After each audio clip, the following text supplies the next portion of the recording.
হইলো রে তো দে। হ্যাঁ আমি রেডি।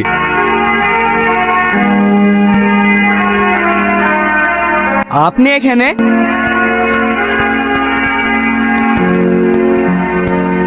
কালকের জন্য সরি, আমি না অনেক রেগে গিয়েছিলাম। আপনার সেই বন্ধুটা কোথায়? থামেন, ডেকে দিচ্ছি। শাহিদ, এই শাহিদ। এই মেয়েটা এখানে কি করছে? কালকের জন্য আমি সত্যি খুব দুঃখিত। আমি জানি আপনি আমার উপর রাগ করে আছেন, আমাকে ক্ষমা করে দেন না প্লিজ। ঠিক আছে ঠিক আছে, আমি কিছু মনে করিনি। ক্ষমা করার জন্য ধন্যবাদ, আমি এখন আসি।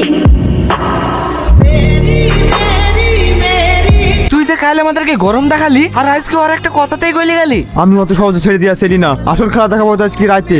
রাতের খেলা রাতেই দেখাস, এখন তো সব পেট্রোল নাই মনে হয়। আমাদের গাড়িতে তেল না, কি হয়েছে? দাদু গাড়িতে তো আছে।